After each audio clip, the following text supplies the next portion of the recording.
बिस्मिल्लाहिर्रहमानिर्रहीम। बेटा ये सवाल मैंने आपको दिया था होमवर्क में बटलर के नाम से। काफ़ी सारे लोग बटलर का नाम सुन के खुश हो गए थे कि इंग्लैंड की टीम याद आती है। तो बेटा ये फील्डिंग अगर पेपर में आएगी ना तो पेपर सही नहीं होगा। आप इंग्लैंड तो पहुंच जाएंगे लेकिन फिर ग्रेड अच्छी नहीं आएंगे आपके। होंगे आप पाकिस्तान के अंदर और कहीं जामशोर वगैरह के अंदर किसी होटल में बैठे हुए होंगे। तो पेपर पे जरा फोकस करें। ओके। तो ये बटलर के नाम से एक सवाल है कि Butler operate a small business, he has provided the following information for non current asset at 31 July 2016। Okay sir. इसने प्लांट एंड मशीनरी की कॉस्ट दी है, डेप्रिसिएशन दी है, साल के शुरू में जो बैलेंस होता है वो दिया है। और क्या है, एक मशीन हमने बेची है 25,000 रुपए की। कितने की बेची है बेटा? 25,000 की। और इस पे जो लॉस हुआ था हमें 3,000 का हुआ था लॉस। जब एक चीज हमेशा याद रखिएगा, हम हमेशा जब भी प्रॉफिट या गेन देखते हैं तो हमेशा बुक वैल्यू से कंपेयर करते हैं सेलिंग प्राइस को। अगर हमारी बुक वैल्यू कम होगी और सेलिंग प्राइस ज्यादा होगी तो इट मीन्स हमें गेन होगा, क्योंकि हम अब जो हमारे पास वैल्यू आ रही है उससे ज्यादा का बेचे हैं। अगर हमारी बुक वैल्यू ज्यादा आ रही होगी और हमने सेलिंग प्राइस कम चार्ज की होगी या पैसे कम रिकवर किए होंगे तो हमें लॉस होगा। तो लॉस होने का क्या मतलब है कि आपके नजदीक उस मशीन की औकात ज्यादा थी। अगर वो मशीन आपने 25,000 की बेची है और 3,000 का लॉस हुआ है तो अल्टीमेटली उसकी बुक वैल्यू कितनी थी? 3,000 थी। यहाँ बच्चों को मैं फॉर्मूला भी सिखाता हूँ। सेल प्रोसीड्स मतलब जो भी आपको पैसे मिलते हैं मशीन को बेच के, आप उसमें से माइनस कर दें बुक वैल्यू। तो आपके पास अगर प्लस में आंसर आता है तो ये गेन है, और माइनस में आंसर आता है तो ये क्या है? लॉस है। ठीक है। तो वैसे ही आगे जाके बुक वैल्यू का काम है। तो मैं आपसे पूछ रहा हूँ यहाँ पर बुक वैल्यू इसकी कितनी होगी? तो बहुत आसान है। आप 25,000 रुपए के अंदर 3,000 ऐड कर दें और ये ऊपर वाली इक्वेशन यूज करके भी आप फाइंड कर सकते हैं। आपके पास आंसर आ जाएगा 28,000। उसके बाद वो कह रहा है एक मशीन उन्होंने परचेज की 37,500 की, 37,500 की। अच्छा, ये परचेज प्राइस है, मतलब जो आप चीज खरीदते हैं ना तो आपको बिल दिया जाता है, परचेज प्राइस है। लेकिन उस मशीन को जाहिर इस्तेमाल में लाने के लिए आपने दो काम और किए। उस मशीन को इंस्टॉल करना पड़ा। ठीक है। इंस्टॉलेशन कॉस्ट जरूरी होती है, उसके बगैर मशीन आप चला नहीं सकते। जैसे एसी है, एसी को अगर आप इंस्टॉल नहीं करेंगे तो आप रन नहीं कर सकते। ठीक है। इसी तरीके से बड़ी बड़ी है मशीनरीज होती है, उनको प्रॉपर इंस्टॉल करना पड़ता है और टाइम लगता है। तो ये जरूरी होती है मशीन को चलाने के लिए। तो अकाउंटिंग में हर वो कॉस्ट जो किसी भी मशीनरी को, किसी भी नॉन क्रेडिट को चलाने के लिए जरूरी हो, फर्स्ट टाइम रनिंग कंडीशन में लाने के लिए जरूरी हो, उसको उसकी कॉस्ट का पार्ट बनाया जाता है। मतलब वो वैल्यू नॉन करेंट एसेट के अकाउंट में डेबिट की जाती है। ठीक है। और एनुअल इंश्योरेंस ये मेंटेनेंस कॉस्ट है, मतलब मशीन खराब हो जाए क्या हो जाए तो उसके लिए हमने इंश्योरेंस करवाई, ये हर साल देनी होगी, ये खर्चा रिपीट है। इससे उसकी वैल्यू में इजाफा नहीं होता। आपसे मैं एक सवाल करता हूँ, आप एक गाड़ी खरीदे, रोज ट्यूनिंग करवाएं। फॉर सपोज हमारे पास आके फिर उन्होंने कल्टस खरीदी है, रोज जाके दूध से धुलवा रहे हैं, उसको शहद से धुलवा रहे हैं और फिर खूब पॉलिश वॉलिश करवा रहे हैं। क्या ख्याल है पूरे साल में उन्होंने 4 लाख रुपए की वो सर्विस करवाई, गाड़ी थी 2 लाख रुपए की, तो क्या ख्याल है 6 लाख की बेचेगा वो? जाहिर सी बात है 2 लाख की गाड़ी, अगला बंदा बोलेगा दिमाग खराब हो गया क्या, 6 लाख किस बात के मांग रहा है? मैंने थोड़ी बोला था छह से धोने के लिए, मैंने थोड़ी से बोला था दूध से धोने के लिए। तो बताने का मतलब है आप एक चीज की मेंटेन अगर करते हैं ना तो उससे उसकी वैल्यू मेंटेन रहती है, ये नहीं उसकी वैल्यू में इजाफा हो जाएगा। ऐसा नहीं होगा कि 2 लाख की गाड़ी है, आपने सर्विस वर्विस करवाई ये की तो उसकी वैल्यू में इजाफा नहीं होगा। हाँ ये होगा, उसकी वैल्यू मेंटेन रहेगी, उसकी वैल्यू ज्यादा गिरेगी नहीं, ये होगा। ठीक है, दैट्स इट। तो ये जो हमारे पास है ये इसकी कॉस्ट का पार्ट नहीं बनेगा। मतलब इसकी एंट्री ये होती है, हम इंश्योरेंस को कर देते हैं डेबिट और बैंक को कर देते हैं क्रेडिट, इसको उसकी कॉस्ट का पार्ट नहीं बनाते। आगे वो कह रहा है plant and machinery is depreciated using the reducing balance method at a rate of 20% per annum. A full year depreciation is charged in the year of purchase. No depreciation is charged in the year of disposal. अच्छा जी, आगे चलते हैं sir. सबसे पहले बोल रहा है plant and machinery का अकाउंट बनाओ। तो मैंने कॉस्ट लिखी, ये कॉस्ट पे था तो मैंने कॉस्ट लिखी।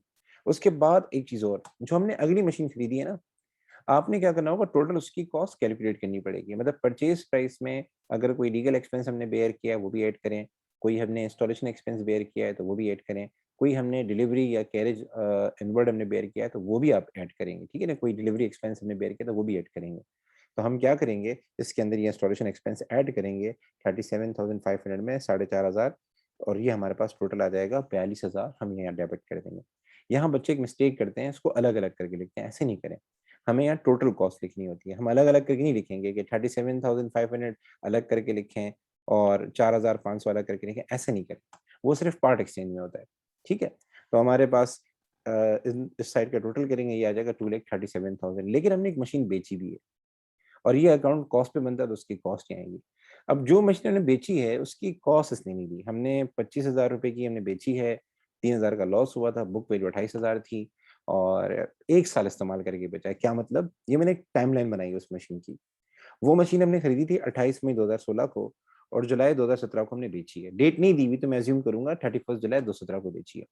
तो ये मैंने एक टाइमलाइन बनाई, आपका जो है जिस जिस तारीख को परचेज़ किया था, जिस तारीख को परचेज़ किया था और जिस तारीख को बेचा था उसकी टाइमलाइन बनाई। ये मैंने इसलिए बनाई कि इस पे कितने अरसे डेप्रिसिएशन लग चुकी होगी। तो ज़ाहिर है हमारा जो ईयर एंड है उसको हम देख लेते हैं। हमारा ईयर एंड ये रहा, हमारा ईयर एंड है 31 जुलाई 2017। हमारा ईयर एंड क्या है? 31 जुलाई 2017, मतलब जुलाई हमारा ईयर एंड, जुलाई 2017 को इग्नोर कर दें। फिर 28 मई 2016 को हमने खरीदी है, तो उसपे जो पहला जुलाई आया होगा वो आया होगा 31 जुलाई 2017, ये इस पे आया होगा पहला और ये दूसरा आया है। अब हमारे पास जो फुल ईयर पॉलिसी है वो ये कहता है कि जिस साल आप बेच रहे हो उसके ईयर एंड पे आप डेप्रिसिएशन नहीं लगाओगे। तो हमने इस साल बेचा है, तो इसकी हम डेप्रिसिएशन नहीं लगाएँगे, सिर्फ इस ईयर की डेप्रिसिएशन लगाएँगे, यानी 1 साल की लगाएँगे।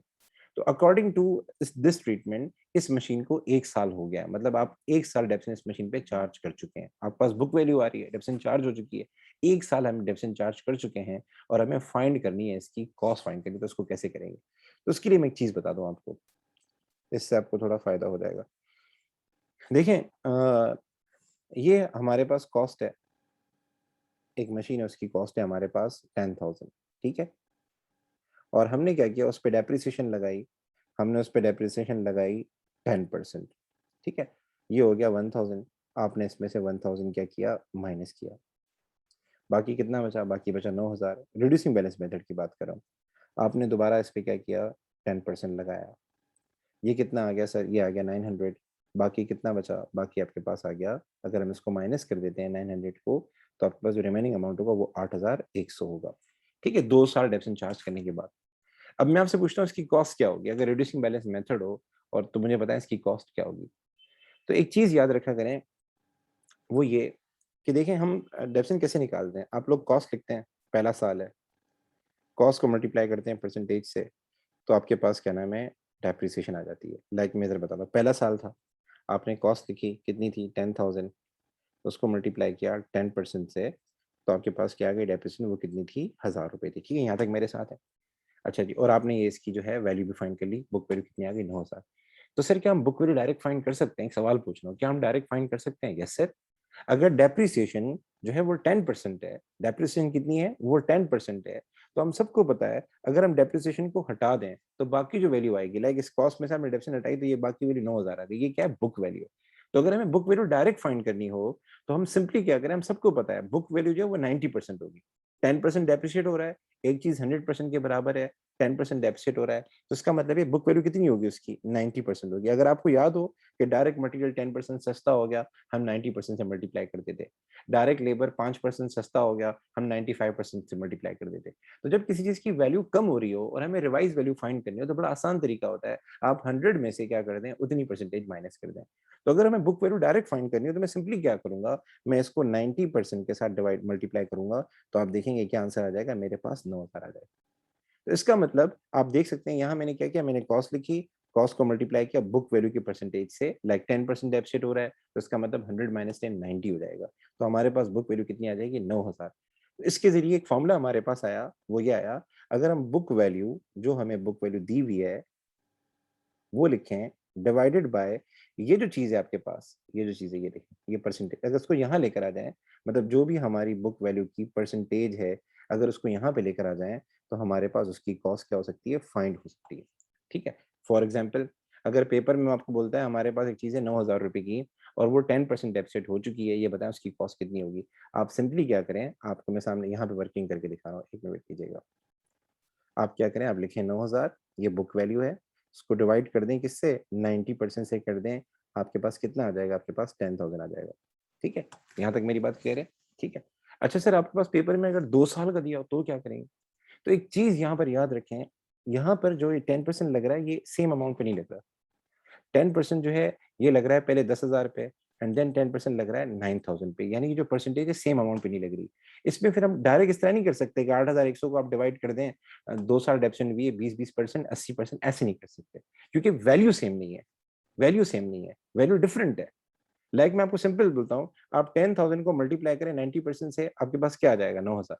लेकिन 10,000 को आप मल्टीप्लाई करें 80% से आपके पास कभी 8,100 नहीं आएगा। क्यों? क्योंकि ये जो 10% लगा है ये आगे 9,000 रुपए के ऊपर लगा है, आगे उस पे नहीं लगा।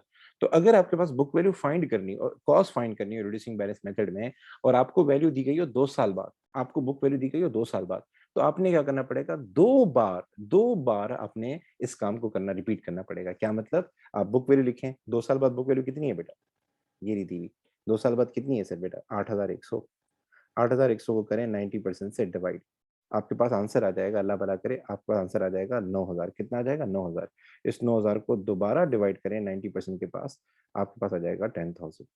ठीक है? अगर ये स्ट्रेट लाइन मेथड होता तो हम कर सकते थे। स्ट्रेट लाइन मेथड में हम क्या, स्ट्रेट मेथड में क्या होता है? तो स्ट्रेट लाइन मेथड में ये होता है कि अगर एक चीज आप कॉस्ट पे ही लगाते हैं 10%, अगर स्ट्रेट लाइन मेथड होता तो क्या होता? हम कॉस्ट पे ही लगाते हैं 10%, इसी चीज पे दोबारा लगता, तो ये आ जाता 1,000। ठीक है? आपने माइनस किया, सॉरी, आपने माइनस किया, ये हो जाएगा 8,000। तो स्ट्रेट लाइन मेथड में ये जो हमारे पास 10% ये एक ही वैल्यू पे लग रहा है, तो यहाँ हम कर सकते हैं, क्योंकि हमें पता है 2 साल डेप्शन हो चुकी है, 10%, 10%, 20% माइनस हो चुका है। तो अगर हम 8,000 लिखें और 8,000 को डिवाइड करें 80% से, आपके पास 10,000 आंसर आ जाएगा। क्यों? क्योंकि यहाँ जो परसेंटेज लगती है वो एक ही वैल्यू पे लगती है, उसको कहते हैं कॉस्ट। लेकिन यहाँ पे हर साल बुक वैल्यू चेंज हो रही होती है, इसीलिए क्या नाम है, आपको रिपीट करना पड़ेगा। अगर आपको 1 साल बाद की वैल्यू दी है और 10% एप्सन है, डिवाइड 90% करते हैं। 2 साल बाद की वैल्यू दी हुई है और 1 साल की, 2 साल की डिफरेंस लग चुकी है, 2 साल की डिफरेंस लग चुकी है, ठीक है? तो आपने क्या करना है, डिवाइड बाय 90% एक बार करना है, देन जो आंसर है उसको दोबारा करना है, ठीक है? तो यहाँ पर आ जाएं, यहाँ पर इस सवाल के अंदर अगर आप देखें, इस पे कितनी डिफरेंस लग चुकी है, तो मैंने आपको भी बताया। देखें, ये हमने 28 मई 2016 को खरीदी थी और हमने इसको बेचा है 31 जुलाई 2017 पे। तो इस जो जुलाई हमारे पास है ना, ये हमारे पास मेन डेट है। हम मशीनरी का साल नहीं देखते वो कब पूरा हो रहा है, कि मई को खरीदा है तो ये अगले साल क्या नाम है जाके ये जो इसकी जो टाइम पूरा होगा वो अगले साल जाके आपका अल्लाह भला करे मई में जाके पूरा होगा। ऐसे नहीं है, ऐसे नहीं है। हम लोग अकाउंटिंग ईयर को देखते हैं, अकाउंटिंग ईयर को देखते हैं जब भी डेप्शन फाइंड करते हैं। तो अकाउंटिंग ईयर क्या है हमारा? 31 जुलाई 2017, और जुलाई हमारे पास मेन महीना है। तो हमने 28 मई को खरीदी थी, बेचा था जुलाई को। तो इस पे जो पहला पहला जुलाई आएगा वो आएगा 2016 में आएगा। किस में आएगा? 2016 में आएगा। एक मिनट, मैंने ये एक मिनट सबर करें, एक मिनट। एंड दूसरा कौन सा कलर था? ये वाला, सॉरी।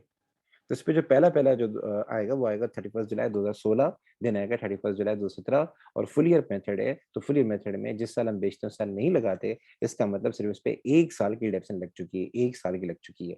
तो सर इसकी बुक वैल्यू क्या होगी? सिंपल, आप क्या करें, 28,000 लिखें और 28,000 को डिवाइड करें 90% से। 90% से नहीं बल्कि यहाँ 20% है बेटा। यहाँ डेप्रिसिएशन कितनी लग रही है हर साल? 20% लग रही है, आप चेक कर सकते हैं। तो इसका मतलब ये 100 में से 20% माइनस कर दें तो ये हो जाएगा 80%। और 28,000 को आप जो है 80% से करेंगे, 28,000 को डिवाइड करेंगे 0.8 से, ये आ जाएगा 35,000। ठीक है बेटा? तो ये देखें, ये हमारे पास 35,000 आ गया एंड दोनों साइड का टोटल किया, हमारे पास आ गया 2,02,000। सर आगे करेंगे काम। आगे हमें प्रोविजन फॉर डेप्शन अकाउंट बनाना है। तो ओपनिंग बैलेंस सवाल में दिया था, मैंने लिख दिया। जो चीज़ हमने डिस्पोज ऑफ की थी उसकी हमें डेप्शन नहीं पता, तो सर इसको कैसे मालूम करें? तो एक आसान सा तरीका सीख लें। कभी कभार आपको जो चीज़ बेची उसकी डेप्शन नहीं दी हुई हो, तो आसान सा तरीका है, उसकी कॉस्ट में से उसकी बुक वैल्यू को माइनस कर दें अगर आपको बुक वैल्यू दी हुई हो। बुक वैल्यू अभी उसकी औकात, कॉस्ट जब खरीदा था उसकी वैल्यू क्या थी, तो कॉस्ट उसकी मैंने यहाँ लिखी हुई है। वैसे हम कैलकुलेट करते हैं, लेकिन नहीं दी हुई हो तो फिर हम सिंपल सा तरीका है, आसान सा तरीका है, वो है कॉस्ट लिखें, उसमें से बुक वैल्यू माइनस कर दें। ठीक है? अगर उसने बुक वैल्यू नहीं दी हुई तो फिर हम कैलकुलेट करते हैं, वो मैं आपको नेक्स्ट टाइम सिखाऊंगा। तो ये आ गया 7,000। ठीक है, इसकी डेप्शन हो चुकी है। अब आ जाए सर ये वाली डेप्शन कैसे होगी? तो मैंने आपको opening plus purchase minus disposal बताया था। तो परचेज हमने 42,000 का किया था, कॉस्ट ही नहीं है जो यहाँ लिखी है बेटा, आपने जो यहाँ वैल्यू लिखी है वो लेनी है आपने टोटल। तो 42,000 हमने खरीदा था, 42,000 हम लिखेंगे। बेचा जो हमने था उसकी बुक वैल्यू लिखेंगे बेटा, ये रिड्यूसिंग बैलेंस मेथड है। तो रिड्यूसिंग बैलेंस मेथड के अंदर बुक वैल्यू आएगी किसकी? जो आपने मशीन बेची है और जो आपके पास ओपनिंग बैलेंस है। तो इसकी बुक वैल्यू हमारे पास 28,000 आ रही है। और जो ओपनिंग बैलेंस है सर, ये 126,750 कैसे आया, ये आप देख सकते हैं यहाँ पे। ये हमारे पास ओपनिंग कॉस्ट है, ये हमारे पास ओपनिंग डेप्रिसिएशन है। इन दोनों को माइनस करें, ये आ जाएगा 126,750 एंड देन इस टोटल को मल्टीप्लाई करें 20% से, ये आ जाएगा 28,150। दोनों साइड का टोटल करेंगे, आपके पास बैलेंस पीडी आ जाएगा 89,400। सवाल को बैलेंस पीडी पे एंड करने की आदत डालें। इनकम स्टेटमेंट ये पूरा लिखें, डिस्क्रिप्शन के मार्क्स होते हैं, ये यहाँ भी गलती मत कीजिएगा, ये भी बैंक इधर लिखने की आदत डालें, डिस्क्रिप्शन वो चेक कर रहा होता है बेटा। ठीक है, आगे चलते हैं सर। आगे एक छोटा सवाल है, ये बताएं कि हम रिड्यूसिंग बैलेंस मेथड क्यों अप्लाई करते हैं। Reducing balance method motor vehicle पे लगता है, प्लांट एंड मशीनरी पे लगता है। क्यों लगता है? क्योंकि ये जो चीजें होती हैं, ये पहले साल में, शुरू के सालों में वैल्यू ज्यादा लूज करती हैं। आप गाड़ी लें, बाद में उसकी वैल्यू में इतनी कमी नहीं आएगी जो शुरू के सालों में आएगी, बाद में इतनी कम नहीं होगी। ठीक है, यानी पहले साल में आपकी अगर गाड़ी अपनी ली है 50 लाख की, तो पहले साल साल यूज करने के बाद उसकी वैल्यू में बहुत कमी आ जाएगी, मतलब 10 लाख रुपए कमी आ जाएगी। नेक्स्ट ईयर 8 लाख और आ जाएगी, करते करते एक वक्त आ जाएगा फिर इतनी नहीं आएगी। तो ये टेक्नोलॉजिकल गुड्स होती हैं, मार्केट में अपडेटेड टेक्नोलॉजी आ रही होती है। दूसरा, इसको आप इस्तेमाल करते हैं तो शुरू में इसका कोई खर्चा नहीं होता, मेंटेनेंस कॉस्ट नहीं होती, लेकिन बाद में जाके मेंटेनेंस कॉस्ट वगैरह ये सारी बढ़ जाती है, बाद में खर्चे बढ़ जाते हैं, बाद में फ्यूल कंजप्शन ज्यादा होने लग जाती है। तो ये जो चीजें होती हैं शुरू में फायदा भी ज्यादा देती हैं, और शुरू में उनकी वैल्यू भी ज्यादा गिरती है। क्यों गिरती है? यूजेज की वजह से, इकोनॉमिक रीजन की वजह से। तो अकाउंटिंग में कॉन्सेप्ट है मैचिंग, वो कहते हैं जिस तरह का आपको फायदा मिल रहा है उसी के हिसाब से खर्चा आना चाहिए। अगर एक चीज आपने 10 लाख की खरीदी है और शुरू के सालों में वो ज्यादा फायदा देती है, बाद के सालों में वो कम फायदा देती है, तो एक अच्छा रियलिस्टिक प्रॉफिट तब आएगा आपके पास जब आप इनकम भी ज्यादा शो कर रहे हो, उसके बाद एक्सपेंसेस डेप्शन भी ज्यादा शो कर रहे हो। तो इसीलिए हम इन चीजों पे क्या लगाते हैं, रिड्यूसिंग बैलेंस मेथड लगाते हैं। लेकिन अगर आपके पास बिल्डिंग होगी या आपके पास लीज और लैंड होगा, तो उसमें ये होता है कि जैसे फसल वगैरह होती है ना, फसल में ये नहीं होता कि पहले सालों में आपकी फसल बड़ी अच्छी होगी जमीन की और बाद में फसल जो है बड़ी बेकार होगी, ऐसा नहीं होता। फसल का अच्छा या बुरा होने का ताल्लुक जमीन के साथ नहीं है, वो डेमोग्राफिक फैक्टर्स के साथ है। तो अगर आपके पास कोई लीज और लैंड है, तो उसका फायदा वो होता है, क्या बोलते हैं, यूनिफॉर्म होता है। तो उधर हम लगाते हैं स्ट्रेट लाइन मेथड, यानी उसकी जो भी वैल्यू होती है 4 लाख, तो वो 4 लाख को डिवाइड बाय 4 कर देते हैं, अगर 4 साल में बांटना हो 1-1 लाख करके बांटते हैं। ठीक है बेटा, तो बाकी चीजें इंशाल्लाह मैं आपको क्लास में बताऊंगा, और कोई सवाल वगैरह हो तो पूछ सकते हैं। एंड बेटा होमवर्क कीजिएगा, मैं हमेशा बच्चों को कहता हूँ, if life give you 1000 reason for not doing the homework, then give 10,000 reason for doing the homework. That's it. अल्लाह हाफिज।